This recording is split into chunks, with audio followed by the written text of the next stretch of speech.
You are listening to the Intelligent Vocalist Podcast, episode 125. Welcome to the Intelligent Vocalist with John Henny. This is the podcast dedicated to help you be a smarter, better, more informed singer. And now, your host for the Intelligent Vocalist, John Henny. Hey there, this is John Henny. Welcome back to another edition of The Intelligent Vocalist. I do so appreciate you spending your precious listening time with me. All right, today, boy, this has just been an absolutely crazy week for me, but very, very productive. I've incorporated not all, but gone through all of the feedback on my book. I've incorporated a good chunk of it, especially the errors, the little typos that have snuck through, little problems with my English. When I was a kid, here goes a rambling story I'll make really short. But when I was a kid, I remember it was first or second grade, and I got sent out of the classroom to the office. And I'm thinking, what's going on? And they took me in a room, and there was a man there, and he made me do these things like he tied the string in a certain knot, and then I had to tie it in that knot, and then he gave me other little tasks to do. And then I went back to my class, and the next thing I know, I was taken out of my classroom and put in another classroom with a bunch of kids of different grades. They combined grades. And I guess at the time, back in the 70s, I had tested as gifted.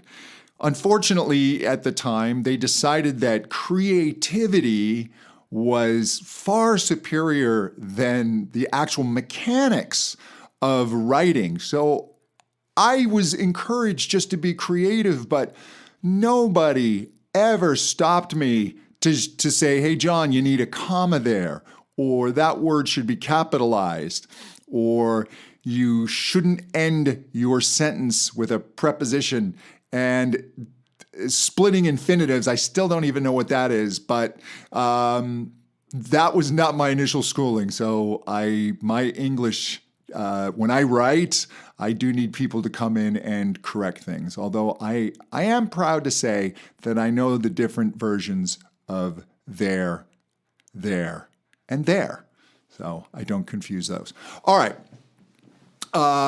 And I just finished another recording session for my upcoming belt course. I'm calling Boldly Belting, and these little songs are coming out so well. I've got 14 of them. And what they do is I've created the melody and the language, the vowel sounds, even the consonants, to best help singers get into a belt. I have songs specifically that will get you into your chest voice, songs that will then help you find your upper head register, and then songs that will get you into the middle, and then songs that start opening up the belt and the intensity. And the idea is not being stuck in exercises where you're emotionally and somewhat intellectually divorced from the sound. Exercises are great. I use them all the time. They are very helpful in getting you into the right place. But then when you go to do songs, they're not connected to language, or at least the lag time. It takes a while to get the exercises into language. So I've been trying to fill that gap there by creating songs that function as exercises, that use the vowel and consonant combinations in a way that encourage vocal balance and registration, but you're still singing a song. And I've got some really cool backing tracks, so you can be musical with it, you can be emotional with it, but you can also be technical. I'm really excited to get this out. I am pushing to have this released by the end of October, the end of this month. It may be the beginning of November, but I'm doing everything I can to fight against that. So I've just been going like crazy breakneck speed. I also just got off a webinar that I did for my Contemporary Voice Teacher Academy members. I do exclusive webinars every month, and this one was how to publish your own book, and I walk them step by step through the system I use that enabled me to get a bestseller in multiple categories on Amazon. And you can do it. It's actually doable. So I do these live trainings every month. If you're interested in learning to be a voice teacher or strengthening your contemporary voice teaching skills, just go to my website, johnhenny.com, and click on teacher training up in the top. And then you get to be in on these webinars as well. And all the webinars are recorded and can be accessed at any time, even if you don't make it live. Anyway, today, in honor of my upcoming BELT course, I coined a little phrase yesterday, and this was inspired by my friend Lucy Phillips, who's a very gifted voice teacher in the UK. And she said to me, you have to learn Singlish. In other words, you need to adapt language to singing. And I always loved that. And I always wish I had come up with that because I have to credit her every time I say it, which is completely annoying. I'd love to credit myself, but I can't. She came up with that. I love it. So I came up with, as I'm doing this BELT course, I realized you need to learn BELTinese. And it is a very specific way of pronouncing sounds, words, vowels, in order to get the desired effect that you want. And when you are belting, and there are a few different types of belt, and I talk about that in the course. But the one that's kind of the gold standard, if you really listen, are belts like Whitney Houston, just these full-throated, deep, thrilling belts. They're not thin or shrill or just kind of this reinforced head voice type of sound. I mean, it is a true belt. Even though not as aggressive, Barbra Streisand just has a beautiful belt. It just has a richness to it. And that to me is kind of the gold standard of belting. That's what it is that I go for. Now, that type of belting, the danger is you can begin to cross over into shouting.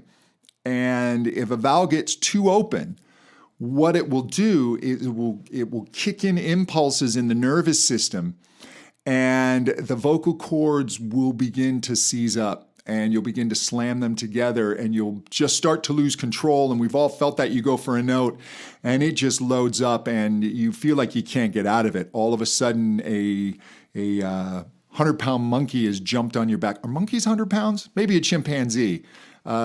Anyway, something's jumped on your back that's really heavy and you can't get it off. And that weight, you start sinking like a stone. And very often it's when you've gone into that shout condition. And I've talked on this podcast a lot about mix. I recently presented at the International Voice Teachers of Mix Conference, a fantastic group of people. And mix to me is that zone between head voice, whoo, and shouting, hey, and all the steps in between there, that beautiful landscape is all different shades of mix. And for belting, I think of it as a belt mix. I think mix has gotten a definition following it now that it's just kind of this lighter style of singing. And mix can be incredibly intense. And it can walk right up to the edge of shouting. It just doesn't cross over into shouting. Now, having said that, you can do a full shout belt, but that's really difficult to do. And you've really got to watch that you don't let the muscles over-engage, and you're really going to have to train your nervous system. I've even seen singers that do it well. Man, it's a high wire act, and they'll do it well sometimes, and then they fall off other times. It's a very dangerous place to sing, but I'm not telling you can't sing that way. And singers I really like will actually sing all kinds of ways. They will go into a lighter belt, then they'll go into a really super strong mixed belt, and then they'll even step into the shout, but they'll quickly get out of it. They're in control of it. But to have this really good mixed belt, your larynx will tend to need to at least be neutral, not necessarily too low, because if the larynx is too low, you're going to have other issues. Primarily, you're going to lose acoustic energy. It's the interaction of the sound wave and your resonating tube. And the resonating tube is basically from your vocal folds. And if you feel that bump right there in the front of your neck goes up and down when you swallow, you can feel your thyroid cartilage there. The vocal folds are kind of sitting at the bottom of that. And if you talk and press your fingers there, you'll really feel it vibrate. And you can move this structure up and you can move it down. And as I move it up, as I've said in very scientific terms, I go between two conditions. I go between SpongeBob and Patrick. Hey, SpongeBob. Or high larynx, low larynx. And the larynx really wants to be in between those extremes unless you're going for something for effect. However, if it's, let's say, not high, it is harder for the vocal folds to over muscle. And you can feel this yourself. If you make like a really dopey sound, and then try and really squeeze your chords, like you're trying to bear down on something, it's quite hard to do. You really can't do it. If you're going to lift something heavy and you're straining, I promise you your larynx is coming up. So being in that slightly deeper condition stops that over muscling. And if you are someone who tends to over muscle, it can be really beneficial to work a low larynx position for a little while, even those dopey sounds, to override that habit and that squeeze. Now, ultimately, if you're in an over low larynx, you're not going to be able to get enough power and intensity for belting. But this BELTinese, it's essentially you're tuning your resonators for the maximum impact, intensity, but also ease of production for the note and for the vowel. Now, the great thing about vowels is vowels exist on a spectrum. There's not just one shade of O. I can say no, no, no, now, no, now, and they're all being heard and registered, perceived as the word no. And then accents, people have different accents, so there's a whole spectrum. Even if somebody in the country you live in or that someone that speaks the same language as you, even though they may have a pretty funny dialect, you can still understand them. Unless, of course, they're Scottish, particularly from Glasgow, then you're not going to be able to understand a word. I do better than most because I grew up with parents born and raised in Glasgow, but oh my gosh, I've had friends and relatives come over from Glasgow, and I've just been completely confused. A particular favorite one, upon meeting someone, he said, "Weja." What? Weja. Huh? What age are you? Weja. Yeah. So, or when they want something, they'll say, "Gizo dorara." What? Yeah. So that's a whole different thing. But you can have all these variations of vowel sounds, and you still hear the vowels. So vowels are on a spectrum. And then vowels also are pitch and frequency. Just as we have frequencies of light, and you have red, which is the slowest light waveform. And I think it's red, orange, yellow, green, blue, indigo, violet. Yeah, and violet is the fastest. So red is the slowest, violet is the fastest within what we can see within the light spectrum. And above, I believe below red is infrared, above what we can see in violet is ultraviolet. So in vowel perception, in hearing, oo is the equivalent of red. Oo is the slowest, lowest energy. E is violet. E is the highest energy. And that's why those extremes of oo and e, they're harder to belt. And we need to pull them a little bit more towards green. Green sits in the middle. And the green vowels, if you will, are and And what does is it gives you a nice, stable larynx. The and I'll very often have somebody that's struggling with a note to just first take in a deep breath, feel the back of their tongue drop and give me And that is going to stabilize the larynx. That's going to offset the tendency for our throat to want to reach up for the note and start squeezing. And then over that we take our jaw, our lips, and our tongue, and we adjust them to create the vowel perception that we want. Now, when you are singing higher, it's not the same adjustment as down in speech or down in low notes. It's a more subtle adjustment. And the resonators have acoustic conditions they need to meet that we don't have in speech. So essentially, we need to create a bit of a megaphone in a way, and belting is a bit of a megaphone condition. In classical music, you have the ideal for female singing is a very open throat and then a more narrow mouth. Hoo! And that creates that nice rich sound. It pulls off the high frequencies. It's warm, it's flute-like, it's beautiful, it spins, it goes very high. Belt is the opposite. Belt, the throat is a little more closed, not quite as, but not over closed. And then the mouth resonator is a bit more open. It's a bit more like a megaphone. But if you go too far, you go into that shout. So we want to get the in the throat. And then for belting a higher note, I'll have the student think a little more in the mouth and dropping the jaw. We want to drop the jaw as well. I did a whole podcast on that. But what the jaw drop does, and you can feel it, if you put your fingers on the corners of your mouth and drop your jaw, they pull back. And what that's doing is it's shortening the resonating tube, which then boosts higher frequencies. It makes a brighter sound. And as in classical female singing, we want those high frequencies removed because they're too harsh. We want those high frequencies in belt. It's all about those high frequencies and the bite in the voice and the intensity.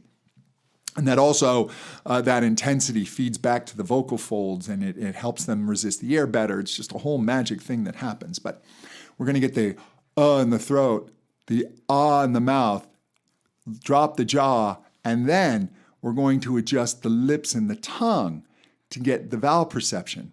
So for an E vowel, it's going to be a bit more Now, I don't want to move my tongue all the way to E because you can feel that. Say that for me. E. Feel where your tongue is? It comes all the way forward and up, and the sides of your tongue are touching your top teeth. And what that does is it makes the mouth resonator really small because the back of the tongue is moved forward and you've got this big muscle blocking everything. And it can work well on low notes, but on higher notes, it's going to acoustically get in the way. You hear people struggle belting E. So E becomes a little more E. And you can experiment with the tongue, just barely moving it. And you don't need to move that much until we get the perception of E. It's not the shape of E, it's what the audience is perceiving. Now, the other one, the vowel that doesn't have a lot of energy, ooh. And you can hear as I round my lips on a vocal fry, listen to all the upper frequencies disappear. I'm just pulsing on my vocal cords. So there's no change, but listen.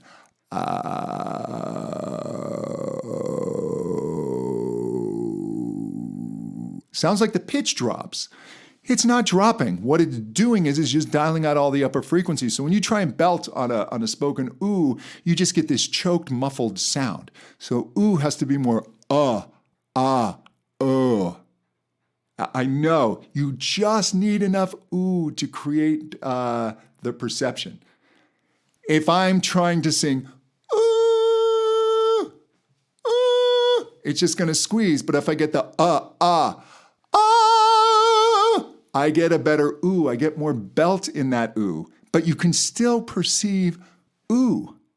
I only need to round the lips enough to create the perception of the vowel.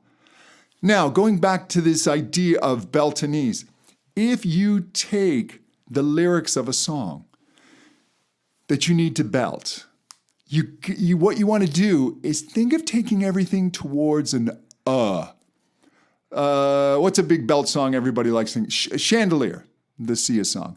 I want to swing from the chandelier, I think are the words. So in BELTinese, get the a little bit of in the mouth, and then you just move the articulators enough. I wanna swing from the chandelier. Now, I know I sometimes call this zombie level singing. It's a little bit of but that feeling of I wanna swing from the chandelier. Now, I'm not going I don't want to give that big W because that ooh, if I'm up on that high note, I choke it off.